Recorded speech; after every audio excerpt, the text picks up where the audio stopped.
Welcome back to Canhammer, everybody. Today's read-along, the Space Wolves Codex.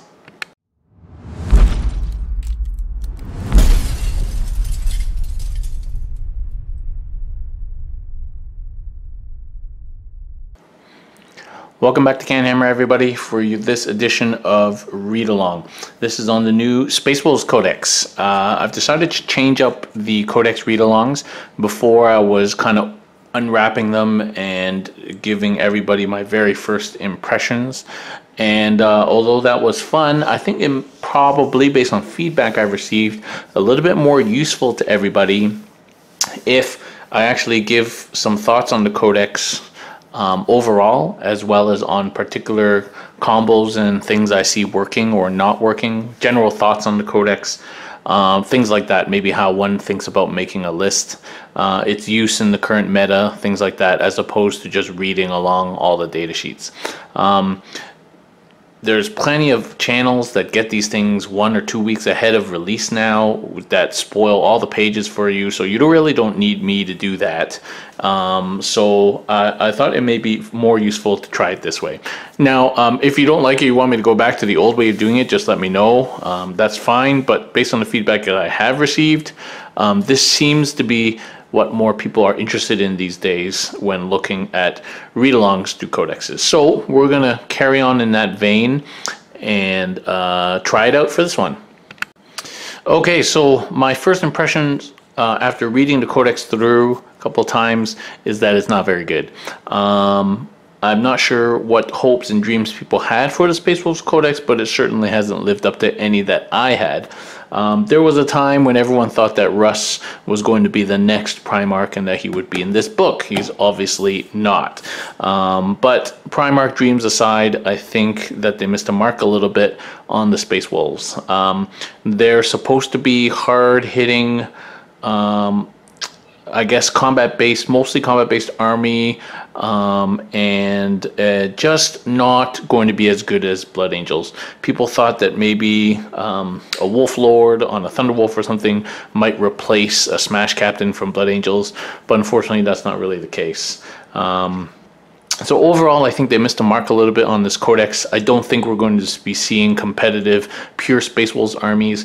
You might see people for the next couple of months splashing in some Space Wolves to see if, say, Long Fangs might work, or Thunderwolf Cav might be worth it, or infiltrating Wolfen, or aggressors, things like that. Some of these more interesting things that come out of this book. But at the end of the day, I don't think we're going to see a lot of Space Wolves on the table.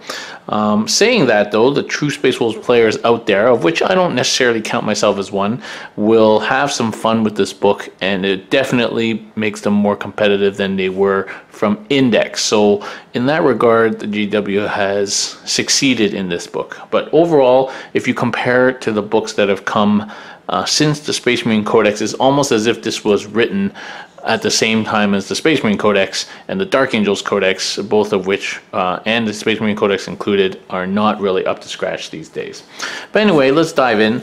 So you can see here that, you know, where normally there's a page of rules, all they get is "They shall know no fear," which all Space Marines get. So that's already a big letdown. I believe that they made Logan Grimnar better, and overall, they have a lot of ways of getting rerolls to hits, reroll ones to hits, and rerolls to wound. So that's a little bit of an upgrade for Space Wolves. They have so many named characters and other characters and HQ type characters that there's almost no way that you could run an army of Space Wolves and not have reroll auras out the yin yang. I think the most impressive HQs really are Bjorn. So he's a character dreadnought, and he's less than 9 wounds, so you cannot shoot him. He's rocking 2s on ballistic skill, weapon skill. He is T8, so he's tougher than a normal dreadnought. That immediately makes the dreadnought a little bit harder to kill, and he has base of 5 attacks. Now he still has a 3-up dreadnought save, and he only gets an invuln if you buy the Blizzard Shield. So it almost is a mandatory upgrade to make your dreadnought a little bit harder to kill. Now the real question is, I believe that they nerfed the Blizzard Shield from a 3-up to a 4-up invuln. Let's see. Blizzard Shield. It's not actually here. Oh, well, he can't take a Blizzard Shield. Huh, that sucks. Okay, well, he has a 5-up Feel No Pain, but no invuln. So really, he's gonna bite it once he gets out of his character protection. But that character protection is definitely something to be said. So Bjorn is still pretty good. He gives you an extra CP. He has a 5-up Feel No Pain. He lets you reroll hit rolls of 1, and he obviously does quite a bit in combat. So next highlight of the Codex would probably be the Rune Priest, of which Najal is just an extra fancy one, but the Rune Priests are pretty good. Let's just go to the straight up Rune Priest. So the normal Rune Priest is rocking a 2-up weapon skill, 4 wounds, 3-up save, and on comes you can buy him some runic armor for a certain number of points to give him a 5-up invuln, and that's a really nice upgrade. Anybody who plays librarians know that librarians are really squishy because they don't have invuln saves, so that really helps them out. You can actually get Terminator ones, or Najal for example, that comes with 2-up save and a 4-up invuln, so that can make your caster a little bit more hardy. Primaris Rune Priest, no real point in doing that. And you can get them psychic hoods. They get Najal comes with +1 to cast and +1 to deny, and can reroll a deny. But the normal priest, Rune Priest, just gets the hood. And of course, you can buy it a jump pack, so it can be mobile. They can cast 2 powers and can deny 1, just like a normal librarian. So they're a little bit better than librarians just because of their stats and the ability to get an invuln save, and they're roughly the same price. So a Rune Priest is 88, and I'll just grab my Space Marine Codex here and remind myself how much a librarian is. I haven't used one in the normal librarian is 93, so they're a little bit cheaper than a normal librarian and a little bit better. My boy Ulrich is still here. He has not changed at all. But he's no longer, there's many more ways to get rerolls to hit and wound now, so you don't really need to run him anymore. Wolf Priest and things like that unchanged, all these kind of things unchanged. So on to the next highlight of the book. We'll go look at the Blood Claws, Grey Hunters, and things. There doesn't seem to be any real reason to run Blood Claws other than the fact that you can take them in larger groups. They have worse stats than Grey Hunters and are the same price, and they have to make a charge. You don't even get that flexibility, whereas Grey Hunters are just like your stock tactical marines, but with lots of access to plasma, and they can reroll 1s when they're advancing or charging if they have a standard. And so they just seem a lot more flexible than Blood Claws, but of course limited to 10. Then you have Intercessors, so all the Primaris stuff has made its way in. Now, of course, Space Wolves don't have Scouts. They have Wolf Scouts, which are actually elite, and they can infiltrate. They can outflank, but they can't infiltrate during deployment. So they're not half as useful as normal Scouts, which is a shame because they're the same price as Scouts, but they just don't. That's the thing that makes normal Scouts so good, and they don't have that. So saying that though, a lot of this book has that ability to come in 6 inches from a board edge, 9 inches away from the enemy, which is pretty cool, and that certainly might be the one way to play with the Space Wolves. They got their aggressors, and so this new Wolfen Dreadnought is basically a crappy Dreadnought. It's exactly the same stats as a normal Dreadnought, but much worse ballistic skill, 3+ save. A Blizzard Shield is 4-up invuln. So let me just find something with a Blizzard Shield here in the old book, and I'll tell you what it was. Storm Shield, Wolf Guard. I don't know. I don't even know what had a Blizzard Shield before.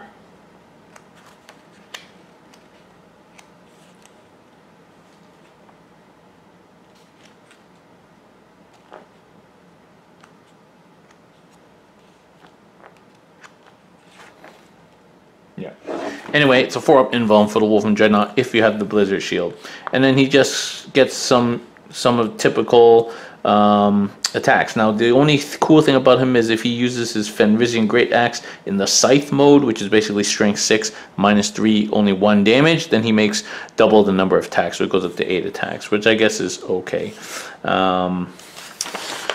There you go. You got your Ancients and Primaris Ancients and your Wolf Guard. Wolf Guard are okay,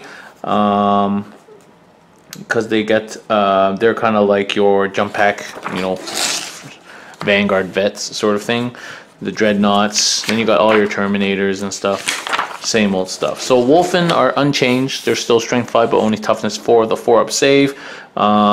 They have the same rules basically, but they can't benefit from their own rules, re-rolling charge rolls, as well as making an additional attack there for everyone else. And for people who were affected by the hunt, they can also get the kill. So this Wolfen table is really not that useful, but Wolfen I think are still decent, if not slightly expensive.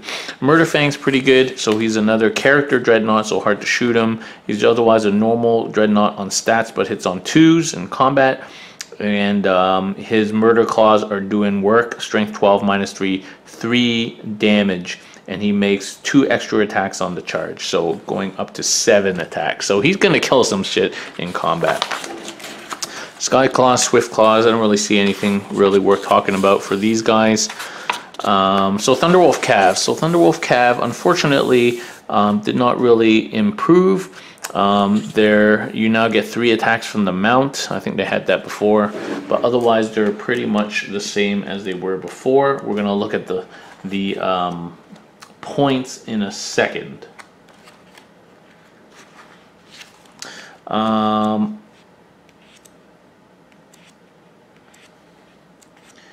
Yeah, they're otherwise pretty much the same as they were before.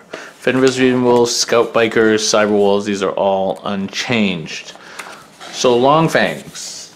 So I think Longfangs got a little bit of a buff, and they certainly have some stratagems to help them out, which we will come to in a second. Let me just open the Longfangs. So Longfangs,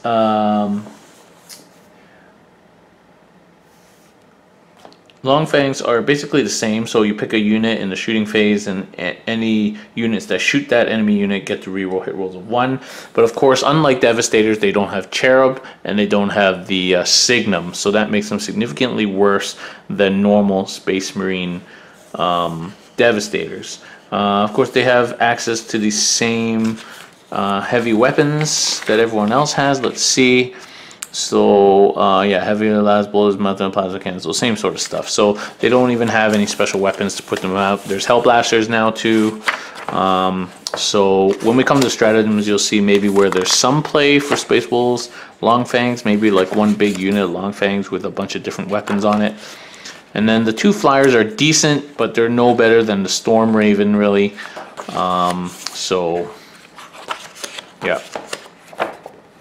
Okay, now we're going to go to the rules. The rules is what people are looking for. So they get OBSEC for troops, and their special ability, which was already leaked, is Hunters Unleashed. So if they charge, was charged, or heroically intervene, you can add 1 to hit rolls. So that's pretty good. Now you're getting Thunder Hammers hitting on 3s or 2s if you're with the Lords, and the same with Power Fists. Everything else is kind of hitting on 2s. So that is pretty good in the combat phase.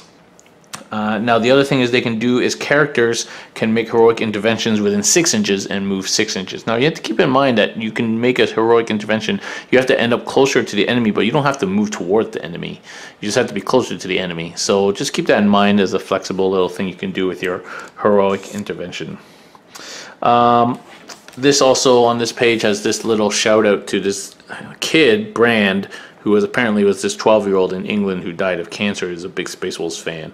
And Phil Kelly made a promise for him to be in the Codex, and there he is, immortalized in this little fluff bit there. So that's a pretty cool gesture by GW. Nice one.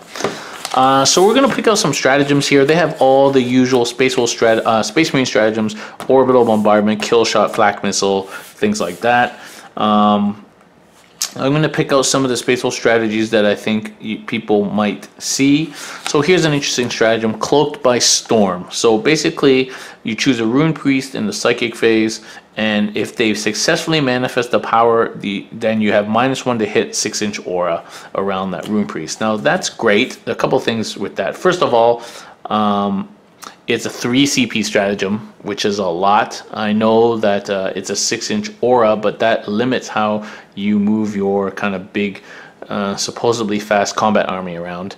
And it does also depend on the Rune Priest manifesting a power first. So it's a little bit expensive. It certainly doesn't make up for LA Talk -1 army wide and all that sort of stuff. So Cunning of the Wolf, of course, was in Chapter Approved. This is the one that lets you outflank. Still one of very few ways of outflanking aggressors. Certainly something we're going to see if we see Space Wolf armies. The other stratagem is interesting, is Lone Wolf. So for a CP, if there's a Space Wolf infantry unit from your army that has been reduced to a single model, you add 2 to the wounds, and it gains character and can reroll fail hit and wound rolls. So that's not really that awesome. You can't use it on character servitors or wolfens, so basically like attack marine or something, it gets to survive. That might come in handy at the end of the game to save a kill point or something, is the only way I can see that being handy. Okay, so some other ones, for example, you know, reroll hit wounds of 1 for Thunderwolf Cavalry, and that's like the only Thunderwolf Cavalry specific one that I saw, which is disappointing. Death Does Duty End is the same as normal. Howl of the Great Wolf Pack is reverses morales. True Grit is that cool stratagem that turns all your pistols into bolters, basically. All your bolters into pistols, I mean. That's pretty cool. The Saga thing is okay, but ultimately underwhelming. So Wolf's Eye here gives your Long Fangs reroll all fail hits or failed wounds for that phase. So that's a decent stratagem for 1 CP. Again, loading up on the Long Fang things here. The other Long Fang one is... where's the other Long Fang one? Oh, here, Keen Senses for a CP. Keen Senses says that when you, in a shooting phase, choose a unit, it doesn't suffer any penalties to hit rolls. So you can see a big unit of Long Fangs getting rerolls, hits, or wounds. Of course, there's lots of characters that you can park in your guy for reroll hits, so you might as well give it reroll wounds. No minus modifiers is going to lay waste to a few things. So that might be something we see from Space Wolves armies. Hellfire Shells. Living Storm is interesting, so we'll cover Living Storm in a second, but it's the big D3 mortal wound spell, but this turns it into D6 mortals, so that's something that's cool. As I said, I think the two biggest things from this codex are Rune Priests, Long Fangs, and a stratagem that we're coming up to in a second. On to the chapter, Linebreaker, all the usual stuff. And there's an extra in your face against Thousand Suns. Where's that stratagem?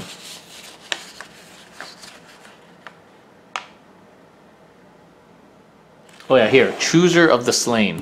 For 2 CP, this has been debated online already. Use this stratagem immediately after your opponent sets up a unit arriving as reinforcements and is visible to a Rune Priest from your army. A single friendly unit within 6 inches of that Rune Priest can immediately shoot at the enemy as if we're in the shooting phase, -1 to hit. So Interceptor, basically, like the Eldar version, the good version. However, it says a single friendly unit, not Space Wolves unit. So if this is intentional, we're going to see Rune Priests. I already told you that Rune Priests and Long Fangs are 2 of the best things in this codex. This is the 3rd thing, and this is really into the Rune Priest thing. So we're going to see Supreme Command detachment of Rune Priests for Living Lightning, Jaws of the World Wolf, and this stratagem. And one of your Rune Priests is just going to sit behind your Castellan Knight the whole game, and your Castellan Knight will just interceptor shit. Now, of course, if the person's not bringing anything on as reinforcements, no big deal, but if they do, they're probably going to die. So this hopefully gets FAQ'd to Space Wolves units only, but if it doesn't, that's going to be how a big way we're going to see Rune Priest being splashed. Guaranteed. Okay, So they, unfortunately, they printed this book without proofreading it, and this was actually the Warlord page, which has the sagas and deeds on it. So how this works is you pick your Warlord trait, you get something that the Warlord has, and if the Warlord completes this deed of legend, then the Warlord trait becomes a 6-inch aura. Okay, so for example, Saga of the Warrior Born, you always choose to fight first, even if you didn't charge. Okay, if your Warlord slays an enemy character, then that becomes a 6-inch bubble, which is pretty good. Okay, another example here is Saga of the Wolfkin, add 1 to attacks if it made a charge, was charged, or performed heroic intervention. And if your Warlord slays 5 models in the fight phase, then as a tally, then that becomes a 6-inch aura. So you could see some play with these Warlord traits. Probably just in a pure Space Wolves detachment. I don't think you'd be taking any of these if you're just splashing Space Wolves. Relic-wise, there's only 1 page of relics, unlike 3 pages for custodies and things like that. But I think the thing that you might see is the Armor of Rus. So this is a 4-up invuln and makes somebody within 1 inch of this model fight last. So that's decent. And you might see a Wolfenstone, which gives people extra attack like the Wolfen ability. Or if you're going to see a Stormbolter, this Frost Fear is pretty good. But otherwise, uninspiring relics. And here we are, so Psychic Power. So the big Psychic Power here is Living Lightning. This is a Warp Charge 6. Closest visible enemy unit within 18 inches suffers D3 wounds. So it's basically a smite at its barest. But if you kill that unit, then you can pick another unit within 18 inches of that model and they suffer D3 and so forth until either all the things are dead or nothing's within 18 inches. So that's pretty sweet. And of course there was a stratagem for a CP that turns this into D6 mortal wounds. So that's pretty sweet, and you can soften them up with some of these other spells. So Tempest Wrath is a -1 to hit spell, which is pretty good at 24-inch range. Murderous Hurricane does roll a number of dice for each model in a unit and take a mortal wound on a 6. Fury of the Wolf Priest makes the Rune Priest a little bit stronger in combat.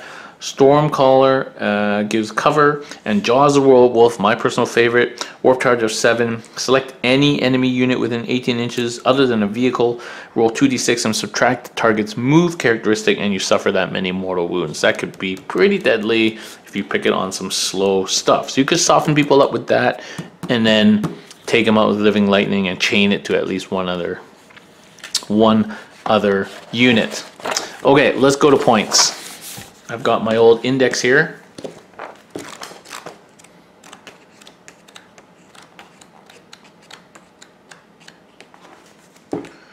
Space Wolves. All right, here we go. Space Wolves Codex. Compared to the index. Okay. So Bjorn came down 210 to 180, which is good because he's just as good as he was. Probably one of the best dreadnoughts in the game, Bjorn the Fell-Handed. So we'll keep going here. Iron Priest came down. A lot of the Space Wolf stuff came down because it was just too expensive. Let's see. So the Rune Priest is 68 in the index and is now 88. So the Rune Priest went up significantly, but it's still cheaper than a Librarian. And Rune Priest with jump pack is 91, and it's 112 in the Codex, but still cheaper than a Librarian with jump pack. So there we go. Thunderwolf Cavs 45, and I believe they're still 45. No, they came down to 40, so that's pretty good.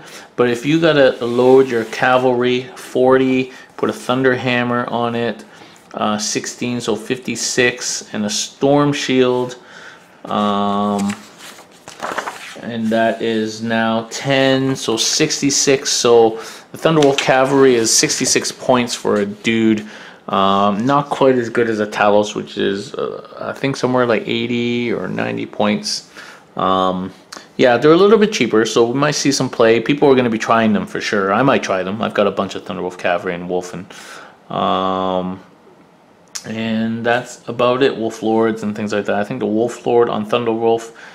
Wolf Lord on Thunderwolf 128, and it was 118. It's now 118. So Wolf Lord and Thunderwolf came down, and the Wolfguard Battle Leader 104, and it was 97. So he went up a little bit. The troops are basically the same, consistent with other codexes. So your basic attack Marines are 13 and your intercessors are 18. I still think those guys need to come down in price before we see a lot of them. All your Primaris stuff is the same price, your Dreadnoughts and things like that. No different from the other codexes. The Wolf and Dreadnought is 70, which is interesting. It's pretty cheap, I guess. The Wolfen is 28 and they used to be 37. So the Wolfen got quite a bit cheaper, 9 points cheaper in the Codex. So I think you might see them just because they're a little bit cheaper. Wolf Scouts 11. Okay, in terms of your characters, Arjak came down. Arjak went up 5. Canis Wolfborn came down 25 points. Herald Deathwolf was the same. Crom went down 29 points. Logan Grimnar down 20 points.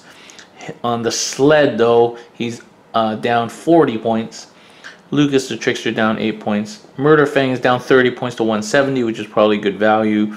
The Najal Stormcaller is the same. And Ragnar Blackmane is the same. Ulrich the Slayer came down to 110. Woohoo! Wow, my old list has gotten a lot cheaper. Which is pretty cool, I guess. So weapons I don't think have changed. Let's just check. Let's see what we're going to be using. We're going to be using Great Wolfen weapons. Let's see Wolfen weapons. So Great Frost Axe 17, and it's the same. Wolf Claws 45. Frost Claws 15. So not much has changed there. Runic weapons 16, 14, 12. Okay, so the runic weapons have gone down. The axe is down 4, and the staff is down 6, and the sword is the same. Sword is down 2, so that's gotten cheaper. Thunder hammers are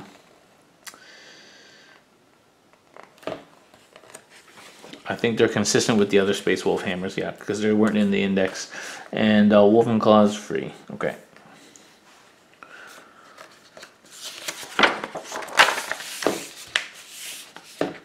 Blizzard Shield 15, same. Psychic Hood was 26, and it's now only 5. I think the Psychic Hood and the indexes was fixed in chapter approved. I can't remember now. I'll have to go back and check it at some point. Storm Shields, same price. Okay.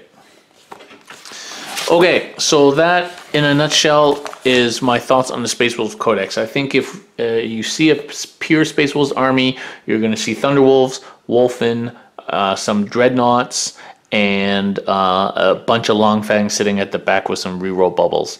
I think if you see them splashed, you're going to see Rune Priests, maybe like a Supreme Command of 3 Rune Priests standing beside a Knight, or even just for psychic support, because those powers are pretty nice. Or maybe you'll see some characters like Thunderwolf characters or something like that.